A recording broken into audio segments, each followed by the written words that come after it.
So just as before, we were able to use sample means as a point estimate for a population mean, and then we were able to construct a confidence interval for estimating the population mean.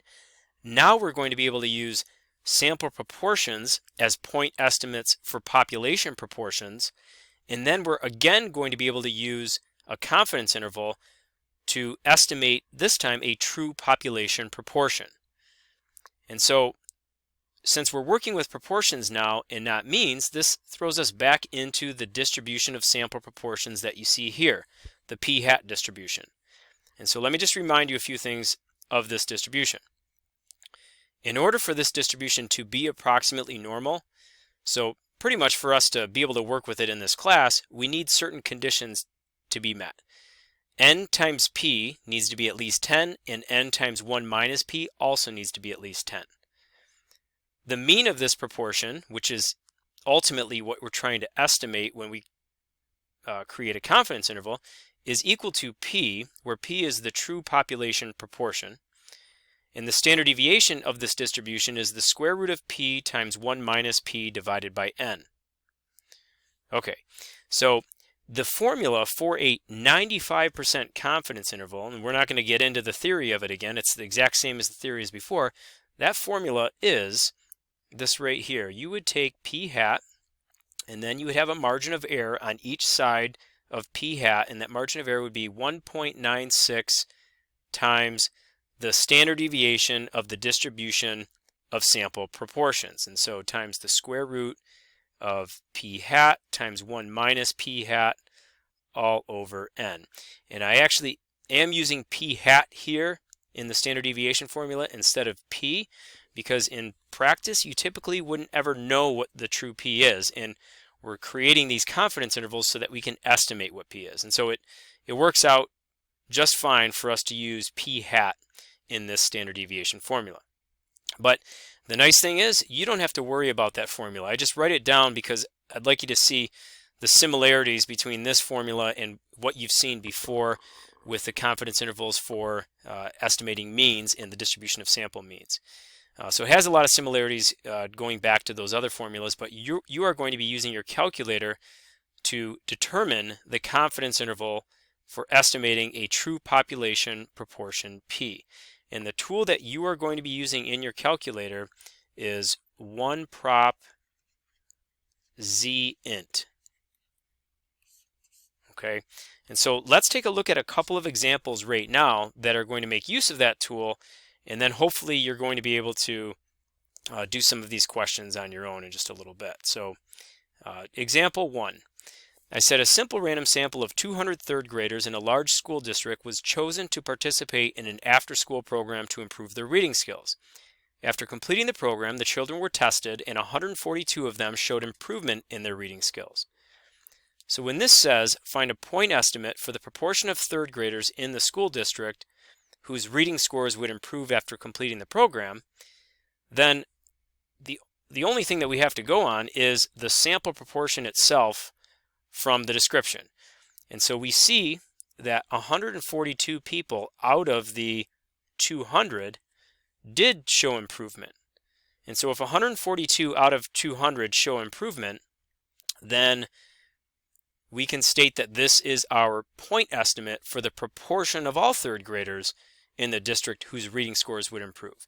And remember, point estimates aren't the greatest, and that's why eventually we're going to be doing a confidence interval, but our point estimate would be 142 divided by 200, or you might be able to do that in your head. That's 71 out of 100, or 0.71. So approximately 71% of third graders could improve after completing the program if you're just using the sample proportion. So that is our single sample proportion. But now we're going to construct a 95% confidence interval for the proportion of third graders in the district whose reading scores would improve after completing the program. So now we're going to attach a margin of error to this, and the calculator is going to handle all of it. So we go to 1prop zint, and 1prop zint is just a little bit below zint and tint, or z interval and t interval in the calculator. So if we look down a little bit below that, Looks like one prop z int, oh, I've gone past it, is at letter A there. So let's go up a little bit and select one prop z int. So when you're in one prop z int, you're going to be prompted for x and n. Now, x is always the number of people that exhibit a certain characteristic, which in this case is 142, and n is always going to be the sample size, and the sample size in this problem is 100. Throughout this entire course, whenever you see n, it's always referring to the sample size. So all we have to do is plug in 142 and 200, and then make sure that we have the correct confidence level, and I think we do because it says construct a 95% confidence interval, and the calculator handles the rest. Press calculate, and we see that the true proportion of third graders who are going to improve after completing this program, with 95% confidence, we could say that true proportion is going to be between about 65% and 77%.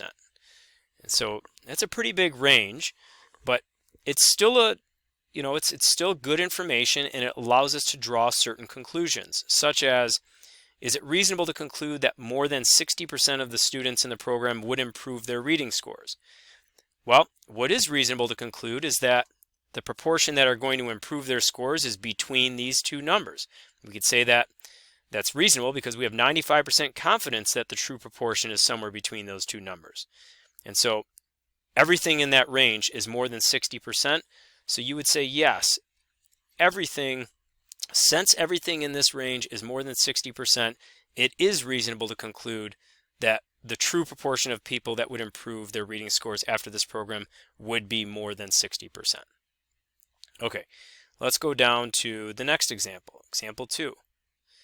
In this one, it says, smartphone. The Nielsen Company surveyed 225 owners of Android phones and found that 140 of them plan to get another Android as their next phone.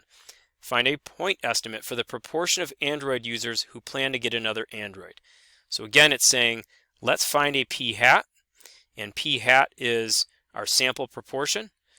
And so our denominator is always the bigger number. It's always the sample size, and there were 225 people in the sample, and 140 of them are planning on getting another Android. And so if we just go into the calculator here and we say 140 divided by 225, you see that we get a point estimate around 62%. But again, that point estimate it's a pretty weak estimate of the true proportion of Android users who plan to get another Android.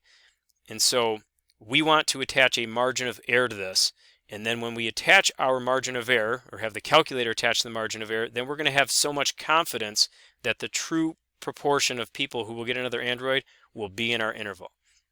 And in fact, since we're going to construct a 95% confidence interval, we're going to have 95% confidence that the true proportion of Android users who plan to get another Android is going to be somewhere in our interval. And once again, we are going to go to that one prop z int, and that is under stat, go over to tests, and we're going to go all the way down to, nope, I don't want z tests, we want to go all the way down to letter A, because letter A was the one prop z int.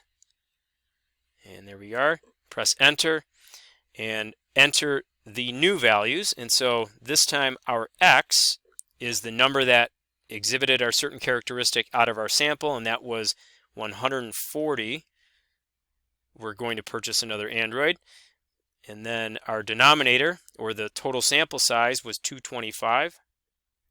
And so our confidence level, again, we're sticking with 95%, definitely the most common confidence level that you'll probably ever see.